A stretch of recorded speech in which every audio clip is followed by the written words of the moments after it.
Okay, started. Okay, the class is being recorded now.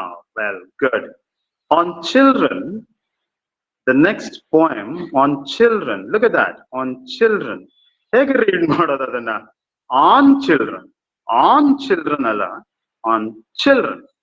On ಅನ್ನೋದನ್ನ ಮೆಲ್ಲಗೆ ಹೇಳ್ಬೇಕು. Children ಅನ್ನೋದನ್ನ ಜೋರಾಗಿ. On children. So ಏನು on children ಅಂತಂದ್ರೆ ಮಕ್ಕಳ ಮೇಲೆ ಅಲ್ಲ, ಮಕ್ಕಳ ಮೇಲೆ ಅಲ್ಲ. It is about children. ಮಕ್ಕಳ ಬಗ್ಗೆ. The poem is written by Khalil Gibran. Look at the spelling for that. Gibran ಇದೆ ಸರ್. ಅದನ್ನ ಗಿಬ್ರಾನ್ ಅಂತ ಓದಬಹುದಾ? No, it is Gibran. Khalil Gibran and the poet, he has written this poem on children. Very interesting poem, and definitely it would help you to understand your parents in a better way. So ಇಲ್ಲಾಂದ್ರೆ ಮುಂದೆ ನೀವು parents ಆದಾಗ ನಿಮ್ಮ ಮಕ್ಕಳನ್ನ ನೀವು ಅರ್ಥ ಮಾಡ್ಕೊಳೋದಕ್ಕೆ ಕೂಡ ಇದು ಖಂಡಿತ ಹೆಲ್ಪ್ ಮಾಡಿ. So let us get some details about Khalil Gibran, and I would like to share a pic here. I would like to share the page. Just one second. Elidiyamma page. Just one second. Yes, you have it here. So that is where you can see some details about Khalil Gibran. He was born in 1883, Makla. He passed away in 1931. And he is a Lebanese American artist and poet. His poems are considered poetic essays as they do not adhere to the usual versification. The Prophet is his best known work and has been translated into more than 25 languages, including Kannada. On children is a selection from the Prophet, which offers a critique of the usual expectations of parents regarding their children and urges them to introspect. So this much of detail we have got about the poet Khalil Gibran. So there are many points that you should remember about the poet and also the poem.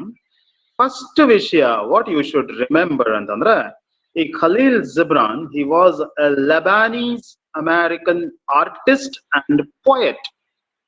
Lebanese American. What do you mean by Lebanese American? So he was born in Lebanon and he settled in America. Lebanon ದೇಶದಲ್ಲಿ ಹುಟ್ಟಿದ್ದು, ಬದುಕಿದ್ದು ಅಮೆರಿಕಾನಲ್ಲಿ. ಹಾಗಾಗಿ he is called a Lebanese American. ಇಂಡಿಯಾದಲ್ಲಿ ಹುಟ್ಟಿ if you settle in America, ಅವಾಗ you are called Indian American.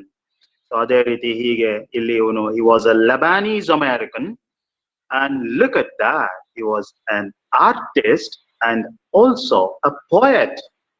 Artist ಹೌದು, poet ಕೂಡ ಹೌದು. Artist ಅಂದ್ರ ಕಲೆಗಾರ, the one who draws pictures. So he was an artist and also a poet. Sorry. ಇನ್ನೊಂದು important ವಿಷಯ ಇದೆ ನೆಕ್ಸ್ಟ್ ಲೈನ್ ಅಲ್ಲಿ. His poems are considered poetic essays. Look at that. ಅವನ ಪೊಯಮ್ಗಳನ್ನ ಏನಂತ ಕರೀತಾ ಇದ್ರು? They were called poetic essay. Poetic essay ಎಲ್ಲಿಂದ ಎಲ್ಲಿಗೆ ಸಂಬಂಧ? There is a lot of difference between a poem and an essay. Poem ಅಂದ್ರೆ ಏನು? ಪದ್ಯ. Essay ಅಂದ್ರೆ ಪ್ರಬಂಧ. What is the difference between a padya and a prabandha? ಏನು ಬಹಳಷ್ಟು ಡಿಫರೆನ್ಸಸ್ ನಾವು ಹೇಳ್ಬೋದು. ರೆಗ್ಯುಲರ್ ಕ್ಲಾಸ್ ಆಗಿದ್ರೆ ಪಾಪ ನೀವು ಹೇಳ್ತಿದ್ರೆ, ಇಲ್ಲಿ I cannot give get answers from you. Wait for answers from your side, children. So ಹಾಗಾಗಿ a poem, first quality of a poem ಏನಪ್ಪಾ ಅಂತಂದ್ರೆ versification ಇರುತ್ತೆ poem ಅಲ್ಲಿ. What do you mean by versification? Versification ಅಂತಂದ್ರೆ the lines and the words will be divided according to a rule. ಒಂದು ರೂಲ್ಗೆ ತಕ್ಕಂತೆ, ಒಂದು correct ಆಗಿ ಸರಿಯಾದಂತ ಆರ್ಡರ್ ಅಲ್ಲಿ ವರ್ಡ್ಸ್ ಡಿವೈಡ್ ಆಗಿರುತ್ತೆ. ಒಂದು ಲೈನ್ಗೆ ಇಷ್ಟೇ ವರ್ಡ್ಸ್ ಇರಬೇಕು, ಒಂದು ಲೈನ್ಗೆ ಇಷ್ಟೇ ಸಿಲಬಲ್ಸ್ ಇರಬೇಕು ಅನ್ನುವಂಥದ್ದು. ಆ ರೀತಿ ಡಿವಿಷನ್ ಇದ್ರೆ then you call it as versification. So in all poetry you can find versification, ಮಕ್ಕಳ. But ಪ್ರಬಂಧದಲ್ಲಿ, ಎಸ್ಸೆನಲ್ಲಿ you don't find such versification. This is the first one. And the second one, a poem will be attractive and it will be decorative. ತುಂಬಾ ಆಕರ್ಷಕವಾಗಿರುತ್ತೆ poem. Words use ಮಾಡಿರುವಂತ words ordinary words ನ use ಮಾಡೋದಿಲ್ಲ. I can quote an example from Kannada poetry, like ಎಲ್ಲೋ ಒಂದ್ ಕಡೆ ಕುವೆಂಪುರವರು ಒಂದ್ ಕಡೆ ಹೇಳ್ತಾರಲ್ಲ ಮಕ್ಕಳ, ಮೂಡುವನು ರವಿ ಮೂಡುವನು ಕತ್ತಲೊಡನೆ ಜಗಳಾಡುವನು, ಮೂಡನ ರಂಗ ಸ್ಥಳದಲ್ಲಿ ನೆತ್ತರ ಮಾಡುವನು ಕುಣಿದಾಡುವನು ಅಂತ. ಅಲ್ಲಿ if you just look at the words which are used by the poet, ಅಲ್ಲಿ ನೆತ್ತರು ಅಂತಿದೆ, ರಕ್ತ ಅಂತ ಬರ್ದಿಲ್ಲ ಅವರು. ಮೂಡಣ ಅಂತ ಇದೆ, ಪೂರ್ವ ಅಂತ ಬರ್ದಿಲ್ಲ ಅವರು. So ಹಾಗಾಗಿ the proper words are used. So decorative words are used in poetry that enhances the attraction of the poem. This is the second difference. And ಮೂರನೇ ಡಿಫರೆನ್ಸ್ ಇದೆ ಮಕ್ಕಳ, ಏನಪ್ಪಾ ಅಂದ್ರೆ ಪೋಯಮ್ ಅಲ್ಲಿ ಕಡಿಮೆ ಲೈನ್ಸ್, ಅರ್ಥ ಜಾಸ್ತಿ. ಅದೇ ಎಸ್ಸೆನಲ್ಲಿ ಆ ತರ ಇರೋದಿಲ್ಲ. ಅಲ್ಲಿ ಏನ್ ವರ್ಡ್ ಇರುತ್ತೋ ಅದೇ ಮೀನಿಂಗ್ ಅಷ್ಟೇ ಇರುತ್ತೆ. ಬಟ್ ಇಲ್ಲಿ reading between the lines can be done in a poem. So ಹಾಗಾಗಿ there are a lot of differences between an essay and a poem. So ಇಲ್ಲಿ ಇವನ poem ಅನ್ನ, ಯಾರ poem ಅನ್ನ, the poem of Khalil Gibran. So ಇವರ poems ಅನ್ನ they were called poetic essays. ಯಾಕೆ ಆ ತರ ಕರೀತಾ ಇದ್ರು ಅಂತಂದ್ರೆ ಅದು poem ತರಾನೂ ಇರ್ತಾ ಇತ್ತು, ಎಸ್ಸೆ ತರಾನೂ ಇರ್ತಾ ಇತ್ತು. ಇದು ಹೇಗೆ ಸಾರ್? ಆ poem ನೋಡಿದ್ರೆ ಗೊತ್ತಾಗತ್ತೆ ನಿಮ್ಗೆ ಹೇಗೆ poem ಕ್ವಾಲಿಟೀಸು ಇರುತ್ತೆ ಅದ್ರಲ್ಲೇ, and it also possesses the qualities of an essay. So they do not adhere to the usual versification. Versification ಎಲ್ಲೂ ಮಾಡಲ್ಲ ಇವ್ರು, ಇಷ್ಟಿಷ್ಟೇ ಸಿಲಬಲ್ಸ್ ಡಿವೈಡ್ ಮಾಡೋದು ಅದೆಲ್ಲ ಮಾಡೋದಿಲ್ಲ. ಸೊ ಹಾಗಾಗಿ ಅದು ಎಸ್ಸೆ ಕ್ವಾಲಿಟಿನೂ ಇದೆ ಅದರಲ್ಲಿ, poem quality ಕೂಡ you can find it. The prophet, underline ಮಾಡ್ಕೊಳ್ಳಿ ಅದನ್ನ, ದ ಪ್ರಾಫಿಟ್. ಪ್ರಾಫಿಟ್ ಅಲ್ಲ ಮಕ್ಕಳ, PROFIT, ಪ್ರಾಫಿಟ್. ಕಾಮರ್ಸ್ ಸ್ಟೂಡೆಂಟ್ಸ್ಗೆ ಹೇಳೋ ನೆಸಿಟಿ ಇಲ್ಲ, ಯಾವಾಗ್ಲೂ ಅವ್ರು ಪ್ರಾಫಿಟ್ ಲಾಸ್ ಅಲ್ಲೇ ಇರ್ತಾರಲ್ಲ. So here it is not profit, it is prophet, PROPHET. Prophet ಅಂದ್ರೆ ಯಾರು? ಪ್ರಾಫೆಟ್ ಅಂತಂದ್ರೆ ಸಂತ, ಋಷಿ, ಕಾಲಜ್ಞಾನಿ, ಜಾಸ್ತಿ ನಾಲೆಡ್ಜ್ ಇರುವಂತವನು ಅಂತ prophet, the prophet. So his best known work and has been translated into more than 25 languages including Kannada. Khalil Gibran ಅವರು he has written a book. ಆ book ಹೆಸರು the prophet ಅಂತ. ಆ ಪ್ರಾಫೆಟ್ ಅನ್ನೋ book, it has been translated into many languages, more than 25 languages, and adruštavashat it is also translated to Kannada. And on children is a selection from the prophet. Oh, one mark question agoytu makla ille. On children, the poem on children is selected from the prophet. Fill in the blanks kodbirtare. The poem on children is selected from dash anta. Aga dash nalli ಏನು ಬರಿಬೇಕು? The prophet. So prophet, sorry, which offers a critic of the usual expectations of parents regarding their children and urges them to introspect. Last 3 lines, you should underline them. So the poem offers a critic. ಇಲ್ಲಿ ಪದ್ಯ ನಮಗೆ ಒಂದು critic ಅನ್ನ ಕೊಡುತ್ತೆ. Critic ಅಂದ್ರೆ ವಿಮರ್ಶೆ, ವಿಮರ್ಶೆ ಮಾಡ್ತಾರೆ ಇಲ್ಲಿ. ಯಾವುದ್ರ ಬಗ್ಗೆ? The usual expectations of parents regarding their children and urges them to introspect. So parents ಮಾಡುವಂತ ಅತಿ ದೊಡ್ಡ ಮಿಸ್ಟೇಕ್ ಏನಪ್ಪಾ ಅಂತಂದ್ರೆ, ಸೊ ಎಕ್ಸ್ಪೆಕ್ಟೇಷನ್ಸ್ ಇಟ್ಕೊಳ್ಳೋದು ಮಕ್ಕಳ ಬಗ್ಗೆ. ಸೊ ಅದನ್ನ ಇವರು ಅಪೋಸ್ ಮಾಡ್ತಿದ್ದಾರೆ. The parents so should not have any expectations regarding their children ಅಂತಂತ. And also he urges them to introspect. Parents ಅನ್ನ ಒತ್ತಾಯ ಮಾಡ್ತಾನೆ ಇಲ್ಲಿ ಪೋಯಟ್, ಅರ್ಜ್ ಮಾಡ್ತಾನೆ, ಇಂಟ್ರೋಸ್ಪೆಕ್ಟ್ ಮಾಡ್ಕೊಳ್ಳಿ ನೀವು ಪೇರೆಂಟ್ಗಳೇ. ಇಂಟ್ರಾಸ್ಪೆಕ್ಟ್, ಆತ್ಮಾವಲೋಕನ ಮಾಡ್ಕೊಳ್ಳಿ ಮಕ್ಕಳ ಬಗ್ಗೆ. ಎಕ್ಸ್ಪೆಕ್ಟೇಷನ್ಸ್ ಇಟ್ಕೋಬೇಡಿ. ಸೊ ಎಕ್ಸ್ಪೆಕ್ಟೇಷನ್ಸ್ ಇಟ್ಕೊಳ್ಳೋದು ಅಂತಂದ್ರೆ ನನ್ನ ಮಗ ಚೆನ್ನಾಗಿರ್ಬೇಕು, ಒಳ್ಳೆಯವನಾಗಿರ್ಬೇಕು, ಆರಾಮಾಗಿರ್ಬೇಕು, ಹೆಲ್ತ್ ಚೆನ್ನಾಗಿರ್ಬೇಕು, he should stand his on his own feet ಅಂತಂತೆಲ್ಲ, ಅದು ಮಾಮೂಲಿ ಎಕ್ಸ್ಪೆಕ್ಟೇಷನ್. ಇನ್ನು ಕೆಲವು ಪೇರೆಂಟ್ಸ್ ಈ ಎಕ್ಸ್ಪೆಕ್ಟೇಷನ್ಸ್ ನ ಬಿಟ್ಟು ಇನ್ನೊಂದ್ ಸ್ವಲ್ಪ ಮುಂದೆ ಹೋಗಿ, ನಾನು ಹೇಳಿದ ತರಾನೇ ನನ್ನ ಮಗ ಕೇಳ್ಬೇಕು, ನಾನು ಹೇಳಿದ್ದು ಕೋರ್ಸನ್ನೇ ನನ್ನ ಮಗ ಮಾಡ್ಬೇಕು, ನನಗೆ ರೆಡ್ ಕಲರ್ ಇಷ್ಟ, ನನ್ನ ಮಗಳು ಕೂಡ ರೆಡ್ ಕಲರೇ ಇಷ್ಟ ಪಡ್ಬೇಕು, ಇಲ್ಲ ನನಗೆ ಚಿತ್ರಾನ್ನ ಇಷ್ಟ, my children should also like chitranna, ಇಲ್ಲ ನನ್ಗೆ ಇಂಥ ಕೆಲಸ ಇಷ್ಟ, my children should also do the same thing ಅನ್ನುವಂಥದ್ದು. ಇದು ಈ ತರ ಕೆಲವೊಂದು ಪೇರೆಂಟ್ಸ್ ಇರುವಂತದ್ದನ್ನ ನಾವು ನೋಡ್ತೀವಿ. ಬಟ್ ಪೇರೆಂಟ್ಸ್ ನ ಬ್ಲೇಮ್ ಮಾಡೋ ಉದ್ದೇಶ ಅಲ್ಲ, ಬಟ್ ಈವನ್ ಪೇರೆಂಟ್ಸ್ ಕೂಡ ಕೆಲವೊಂದನ್ನ ನಾವು ಕರೆಕ್ಷನ್ಸ್ ಮಾಡ್ಕೊಳ್ಬೇಕಾಗತ್ತೆ. ಯಾಕೆಂದ್ರೆ ಮಕ್ಕಳು ನಮ್ಮ ಪ್ರಾಪರ್ಟಿ ಅಲ್ಲ ಮಕ್ಕಳು. ಸೊ ಪೇರೆಂಟ್ಸ್ಗೆ ಮಕ್ಕಳು ದೇ ಆರ್ ನಾಟ್ ಆಬ್ಜೆಕ್ಟ್ಸ್. ಅವ್ರಿಗೆ ಅವ್ರದೇ ಆದಂತಹ ಗುರಿಗಳಿರುತ್ತೆ, ಅವ್ರದೇ ಆದಂತಹ ಆಸೆಗಳು, ಆಕಾಂಕ್ಷೆಗಳು. ಹಾಗಾಗಿ parents should not be demanding, they should not be possessive in nature ಅಂತ. Okay, so now let us go to that pre-reading activity on children. I told you, I've discussed about the title already, so it should be read as on children, ಮಕ್ಕಳ ಬಗ್ಗೆ. What do you have in the pre-reading activity? What do your parents expect of you ಅಂತ ಇದೆ. ನಿಮ್ಮ parents ನಿಮ್ ಬಗ್ಗೆ ಏನ್ expect ಮಾಡ್ತಾರೆ? ಒಳ್ಳೆ ಕ್ವಶನ್ ಅದು. Look at the second question. What do you expect of your parents? ನಿಮ್ ಪೇರೆಂಟ್ಸ್ ಕಡೆಯಿಂದ ನೀವು ಏನು ಎಕ್ಸ್ಪೆಕ್ಟ್ ಮಾಡ್ತೀರಿ? ಎರಡು ಕೂಡ very important questions. So what do your parents expect of you? ನಿಮ್ ಪೇರೆಂಟ್ಸ್ ನಿಮ್ ಕಡೆಯಿಂದ ವಾಟ್ ಡು ದೇ ಎಕ್ಸ್ಪೆಕ್ಟ್? ಒಂದ್ ಸ್ವಲ್ಪ ಥಿಂಕ್ ಮಾಡೋಣ, ಇಲ್ಲಿ ಏನ್ ಎಕ್ಸ್ಪೆಕ್ಟ್ ಮಾಡ್ತಾರೆ ಪೇರೆಂಟ್ಸ್ ಅಂತ. ನನ್ ಮಗಳು ಎಂತದ್ದು 100/100 ಬಂದ್ಬಿಡ್ಬೇಕು, ಎಲ್ಲಾದ್ರಲ್ಲೂ ಅವಳು DC ಆಗ್ಬಿಡ್ಬೇಕು, ಚೀಫ್ ಮಿನಿಸ್ಟರ್ ಆಗೋಗ್ಬೇಕು, ಚೀಫ್ ಸೆಕ್ರೆಟರಿ ಆಗೋಗ್ಬೇಕು. No parents should have such kind of expectation.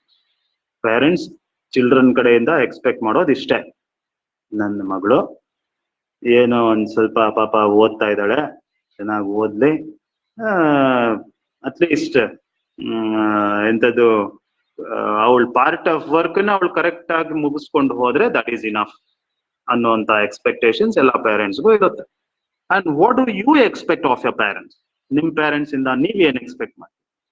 ನಮ್ಮಪ್ಪ ದಿನಾಗ್ಲೂ ನನಗೆ ಪೌಚ್ ಮನಿ ಕೊಡ್ಬೇಕು, ದಿನಾಗ್ಲೂ 500 rupees, ತಿಂಗಳಿಗೊಂದು ಡ್ರೆಸ್ ಕೊಡಿಸ್ಬೇಕು, 6 ತಿಂಗಳಿಗೊಂದು ಟೂರ್ ಕರ್ಕೊಂಡು ಹೋಗ್ಬೇಕು, ನನ್ ಫ್ರೆಂಡ್ಸ್ ಮನೆಗೆ ಹೋದ್ರೆ ಏನೂ ಕೇಳ್ಬಾರ್ದು, ನನ್ ಮನೆಗೆ ಲೇಟ್ ಆಗೋದ್ರೆ ಕೇಳಲೇಬಾರ್ದು, ನಾನು ಇನ್ನು ಹಾಗೆ ಹೀಗೆ ಇದ್ರೂನು ಕ್ವಶನ್ ಮಾಡು. ಈ ತರ ಎಕ್ಸ್ಪೆಕ್ಟೇಷನ್ಸ್ ಇದೆಯಾ?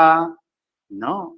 ಚಿಲ್ಡ್ರನ್, ನಿಮ್ ಪೇರೆಂಟ್ಸ್ ಬಗ್ಗೆ ಈ ತರ ಎಕ್ಸ್ಪೆಕ್ಟೇಷನ್ಸ್ ಖಂಡಿತ you can not have such expectations. I know about you. ಎಲ್ಲ ನೀವೆಲ್ಲ ಕಷ್ಟಪಟ್ಟು ಕಷ್ಟದಲ್ಲಿ ಬೆಳೀತಾ ಇರುವಂತ ಮಕ್ಕಳು, I know about you. So you can never have such expectations. ಏನೋ ಪಾಪ ನಮ್ಮಪ್ಪ ಕಾಲೇಜಿಗೆ ಕಳಿಸ್ತಾ ಇದ್ದಾನಪ್ಪ, ಫೀಸ್ಗಳು ಕಟ್ತಾ ಇದ್ದಾನೆ, ನನ್ಗೆ ಅವ್ರಿಗಿದೆಯೋ ಇಲ್ವೋ ಪಾಪ, ನನ್ಗೆಲ್ಲಾನು ಫೆಸಿಲಿಟೀಸ್ ಕೊಟ್ಟಿದ್ದಾರೆ, ಅವನಿಗೊಂದ್ ಸ್ವಲ್ಪ ಮರ್ಯಾದೆ ತರೋಣ ಅನ್ನುವಂತ ಎಕ್ಸ್ಪೆಕ್ಟೇಷನ್ಸ್ ನಿಮ್ಗಿರುತ್ತೆ. ಸೊ ನಾವು let us look at that third pre-reading activity. Have you ever felt your parents are possessive and demanding? ನಿಮ್ ಪೇರೆಂಟ್ಸ್ ತುಂಬಾ ಪೊಸೆಸಿವ್, ತುಂಬಾ ಡಿಮಾಂಡಿಂಗ್ ಅಂತ ನಿಮ್ಗೆ ಯಾವಾಗಾದ್ರೂ ಅನ್ಸಿದ್ಯಾ? ಏನು ಪೊಸೆಸಿವ್ ಅಂದ್ರೆ ಏನು? ನಮಗೇ ಸೇರ್ಬೇಕು, ನಾವ್ ಹೇಳಿದ್ದೇ ಕೇಳ್ಬೇಕು, ಬೇರೆ ಯಾರು ಹೇಳಿದ್ದು ಕೇಳ್ಬಾರ್ದು, ನಮ್ಮನ್ನೇ ಇಷ್ಟ ಪಡ್ಬೇಕು, ಬೇರೆ ಯಾರನ್ನು ಇಷ್ಟ ಪಡ್ಬಾರ್ದು. ಇದು ಪೊಸೆಸಿವ್. ಡಿಮಾಂಡಿಂಗ್ ಅಂತಂದ್ರೆ ನಾನು ಹೇಳಿದ್ದನ್ನ ಫಾಲೋ ಮಾಡ್ಲೇಬೇಕು. ಇದು ಬಹಳಷ್ಟು ಸಲ ಅನ್ಸುತ್ತೆ. ಸೊ ದಟ್ ಈಸ್ ನಮಗೂ ಅನ್ಸುತ್ತೆ, ನನಗೂ ಅನ್ಸಿದೆ ನನ್ನ ಪೇರೆಂಟ್ಸ್ ಬಗ್ಗೆ, ನನ್ನ ಫಾದರ್ ಬಗ್ಗೆ, ಮದರ್ ಬಗ್ಗೆ, ಯಾಕೆ ಇವರು ಇಷ್ಟೊಂದು ಪೊಸೆಸಿವ್ನೆಸ್ ಅಂತ. ಬಟ್ ಕೆಲವೊಂದ್ಸಲ if in order to gain something you have to lose something. ಮಕ್ಕಳ ಅವ್ರ ಕಡೆಯಿಂದ ನಮಗೆ ಸಿಗ್ತಕ್ಕಂತ care, affection, love and protection ಏನಿದೆ ಅದ್ ನಮ್ಗೆ ಸಿಗ್ತಾ ಇರುವಾಗ ಇದು ಏನೋ ಒಂದ್ ಸಣ್ಣದೆಲ್ಲ you should not give importance to such thing.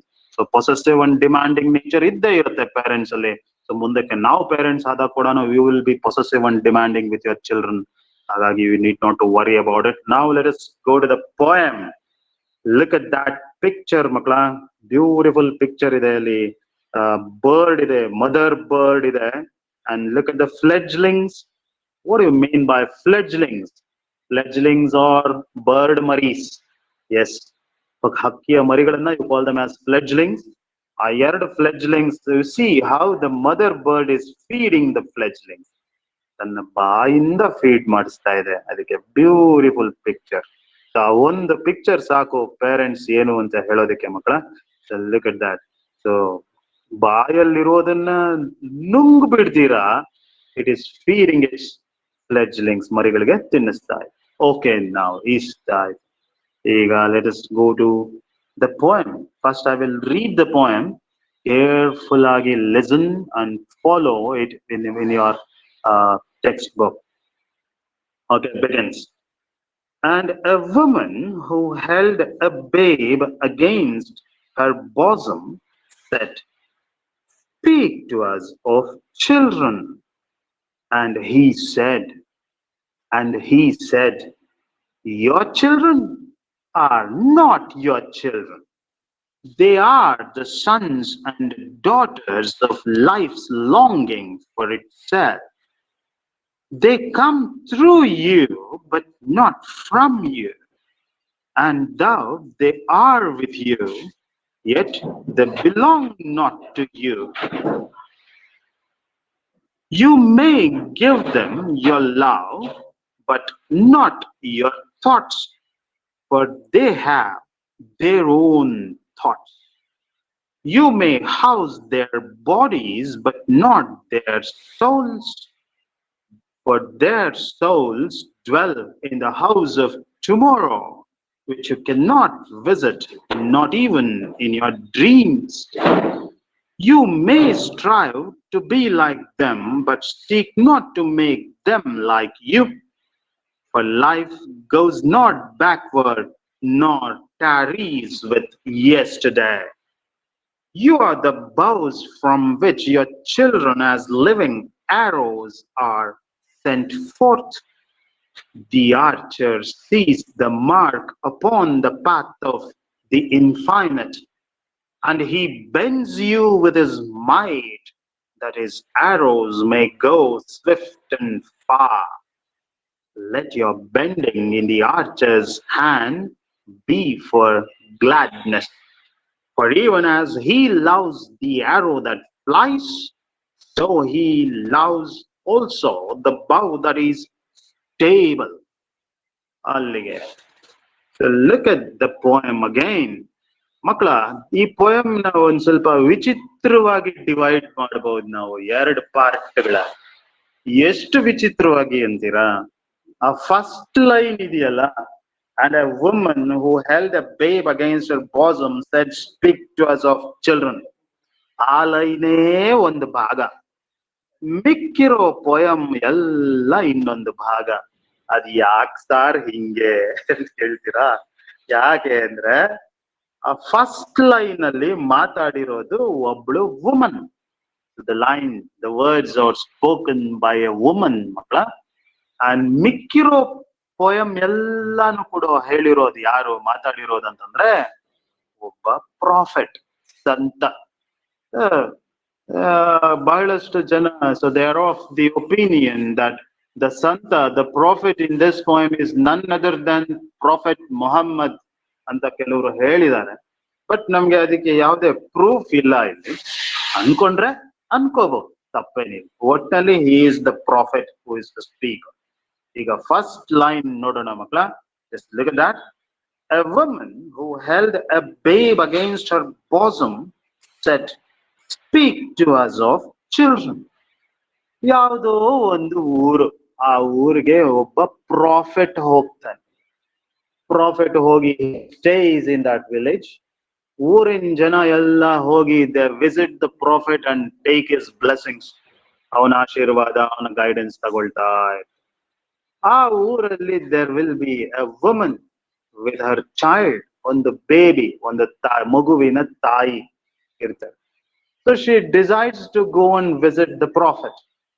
ಹೋಗ್ತಾಳೆ ಅವಳು. ಅವಳಿಗೆ ನ್ಯೂಸ್ ಬರುತ್ತೆ, the next day the prophet is going to leave the place ಅಂತ ಗೊತ್ತಾಗತ್ತೆ. ಹಾಗಾಗಿ she decides to go and visit the prophet. So she goes, ಹೋಗ್ತಾಳೆ. ಹೇಗೆ ಹೋಗ್ತಾಳೆ ಅವಳು ಅಲ್ಲಿಗೆ? held a babe against her bosom. ಮಗುನ ಎತ್ಕೊಂಡು ಹೋಗ್ತಾಳೆ. ಮಗುನ ಹೇಗೆ ಎತ್ಕೊಳ್ತೀವಿ ಮಕ್ಕಳ? ನಾವು ಬ್ಯಾಗಲ್ಲಿ ಇಟ್ಕೊಂಡು ಎತ್ಕೊಂಡು ಹೋಗ್ತೀವ, ಬ್ಯಾಸ್ಕೆಟ್ ಅಲ್ಲಿ ಇಟ್ಕೊಂಡು ಹೋಗ್ತೀವಿ, ಇಲ್ಲ ಕೈ ಹಿಡ್ಕೊಂಡು ಎತ್ಕೊಂತೀವ, ಕಾಲು ಹಿಡ್ಕೊಂಡು ಹೋಗ್ತೀವಿ? ಇಲ್ಲ. So she held a babe against her bosom. bosom ಅಂದ್ರೆ, look at the word bosom, BOSOM. bosom ಅಂದ್ರೆ ಎದೆ. ಎದೆಯ ಮೇಲೆ ಮಗುವನ್ನ ಎತ್ತಿಕೊಂಡು she visited the prophet. ಹೋದ ತಕ್ಷಣ ಪ್ರಾಫೆಟ್ಗೆ ನಮಸ್ಕಾರ ಮಾಡಿ she asked the prophet, Swami, speak to us of children. ಸ್ವಾಮಿಗಳೇ, ದಯವಿಟ್ಟು ಮಕ್ಕಳ ಬಗ್ಗೆ ಏನಾದ್ರೂ ಮಾತಾಡಿ, ನಮ್ಗೆ ಜ್ಞಾನೋದಯ ಮಾಡಿ.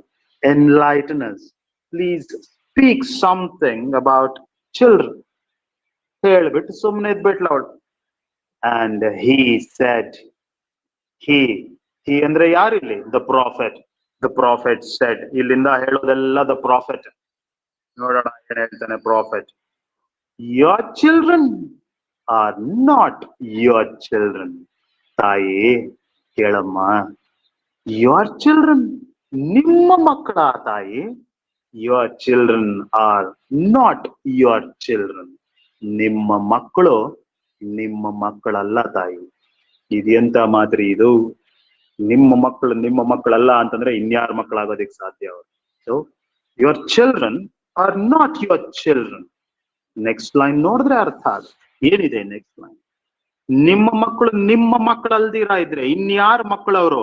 ದೇ ಆರ್ ದ ಮಕ್ಕಳು of life's longing for itself. ಆ ಲೈನ್ ರೀಡ್ ಮಾಡಿ. They are the sons and daughters. Sons and daughters ಅಂದ್ರೆ ಮಕ್ಕಳು, ಚಿಲ್ಡ್ರನ್ ತಾನೆ. So they are the children of life's longing for itself. So ಯಾರ ಮಕ್ಕಳವರು? Life's longing for itself ಅಂತಿದೆಯಲ್ಲ, ಅದರ ಮಕ್ಕಳು. ಇದೇನಿದು life's longing for itself? ಏನಂಗಂದ್ರೆ, ಲೈಫ್ ಅಂದ್ರೆ ಜೀವನ, ಲಾಂಗಿಂಗ್ ಅಂದ್ರೆ ಏನು? ಲಾಂಗಿಂಗ್ ಅಂದ್ರೆ ಆಸೆ. ಯಾವುದ್ರ ಬಗ್ಗೆ ಆಸೆ? ಜೀವನಕ್ಕೆ ತನ್ನ ಬಗ್ಗೆ ತನಗೆ ಆಸೆ ಜಾಸ್ತಿನಂತೆ. Life's longing, life longs for it self.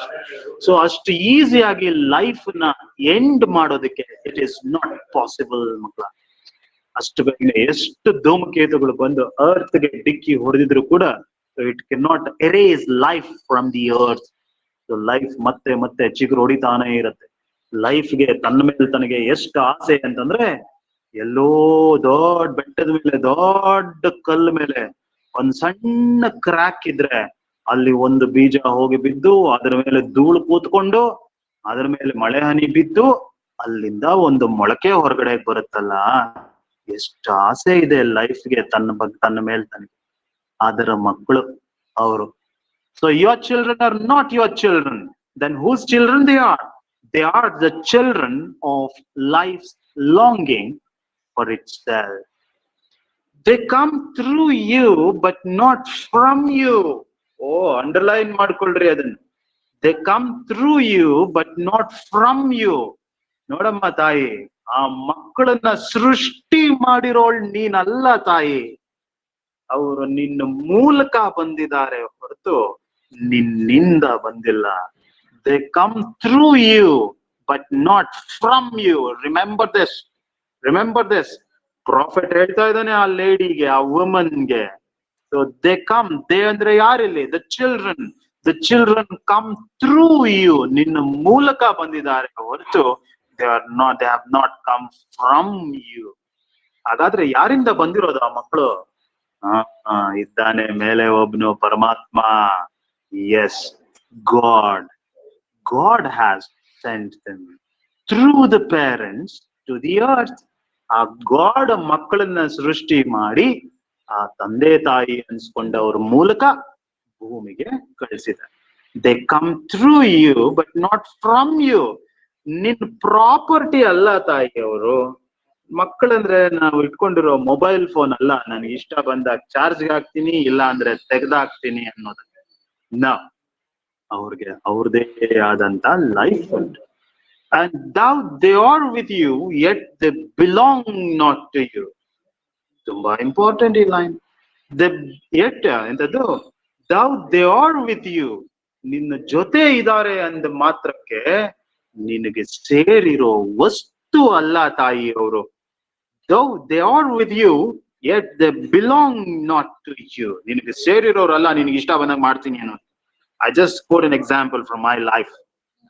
Recently, I came across a woman who was beating up her child on the street. ಬೀದಿನಲ್ಲಿ ರಪ್ಪ ರಪ್ಪ ರಪ್ಪ ಅಂತ ಹೊಡಿತಾ ಇದ್ದಾಳೆ ಆ ಮಗುಗೆ. ಯಾರೋ ಒಬ್ಳು ಹೆಣ್ಣು ಆ ಮಗು ಅಯ್ಯೋ ಅಯ್ಯೋ ಅಂತ ಬಡ್ಕೊಳ್ತಾ ಇದೆ. ಇದನ್ನೆಲ್ಲ ಒಬ್ರು ಯಾರೋ ನೋಡ್ತಾ ಇದ್ರು ಪಕ್ಕದಲ್ಲಿ. ಅವ್ರು ಹೋಗಿ ಕೇಳಿದ್ರು ಆ ಅಮ್ಮನಿಗೆ, ಏನಮ್ಮ ಅದೇನ ಆ ಮಗು ನಂಗ್ ಹೊಡಿತಾ ಇದೆಯಾ ನೋಡು, ರಕ್ತ ಬರೋ ತರ ಹೊಡಿತಾ ಇದೆಯಾ, ಗೊತ್ತಾಗಲ್ಲ ನಿನ್ಗೆ? ಅದಕ್ಕೆ ಆ ಕಡೆಯಿಂದ ಏನ್ ರೆಸ್ಪಾನ್ಸ್ ಬಂದಿರ್ಬೋದು? ನನ್ನ ಮಗು ನನ್ನ ಇಷ್ಟ, ನಿಮ್ ಕೆಲ್ಸ ನೀವು ನೋಡ್ಕೊ ಹೋಗಿ.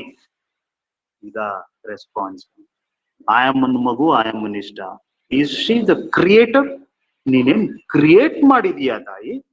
ನೀನ್ ಇಟ್ಕೊಂಡಿರೋ ವಸ್ತುನ ಅದು, ನಿನ್ನ ಮಗುವನ್ನ ನಾನೇನನ್ನ ಮಾಡ್ಕೊಂಡು ಕಟ್ ಮಾಡ್ಬಿಟ್ಟು ಬಾಯ್ಲ್ ಮಾಡ್ಬಿಡ್ತೀಯ ನೀನು?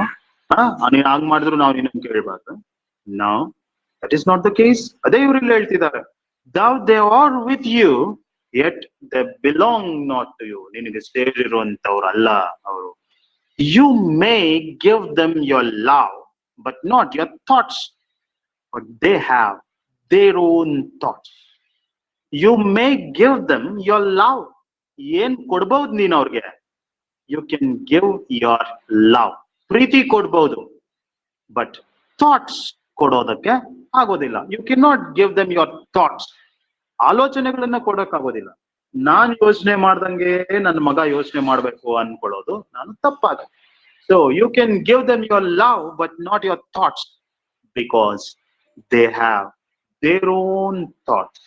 ಅವ್ರಿಗೆ ಅವ್ರದೇ ಆದಂತ ಥಾಟ್ಸ್ ಇರುತ್ತೆ. Okay, next part of the poem we shall see it in the next class, because it is just 10 minutes there. And next class ge easy agli. Moreover, na next point, if I take it for discussion, it would definitely drag for another 15 minutes. It will not be enough. Abrupt agi end madodu nanage ishta illa, adike 10 minutes early agi I am ending the class. So remaining part of the poem na we shall take it for discussion tomorrow. Okay, so if there are any changes in the timetable, you will be informed about it. Class ಬಗ್ಗೆ ನಿಮ್ಗೆ ಏನಾದ್ರು doubts ಇದ್ರೆ you can ask me in the chat section. ಈಗ ಸದ್ಯಕ್ಕೆ ನಿಮ್ಮ mics ನ on ಮಾಡಿ ಬನ್ನಿ, ಆನ್ಲೈನ್ ಬನ್ನಿ, ಮಾತಾಡಿ. ಸರ್ ನೋಟ್ಸ್ ಸೆಂಡ್ ಮಾಡಿ ಸರ್. ಹೇಳಿ ಸರ್ ನೋಟ್ಸ್ ಹೇಳಿ ಹೇಳಿ. ಏನಮ್ಮ? Notes sir, notes. First class ಮುಗಿಲಿ ಇರಮ್ಮ. I will send you the notes later. You just don't worry about the notes. First lesson ಕೂಡ ಕಳಿಸಿಲ್ಲ sir. I have to give you 2 dear. So I will post it through WhatsApp. You need not to worry about notes and that. Okay? Where I another notes idra raise them.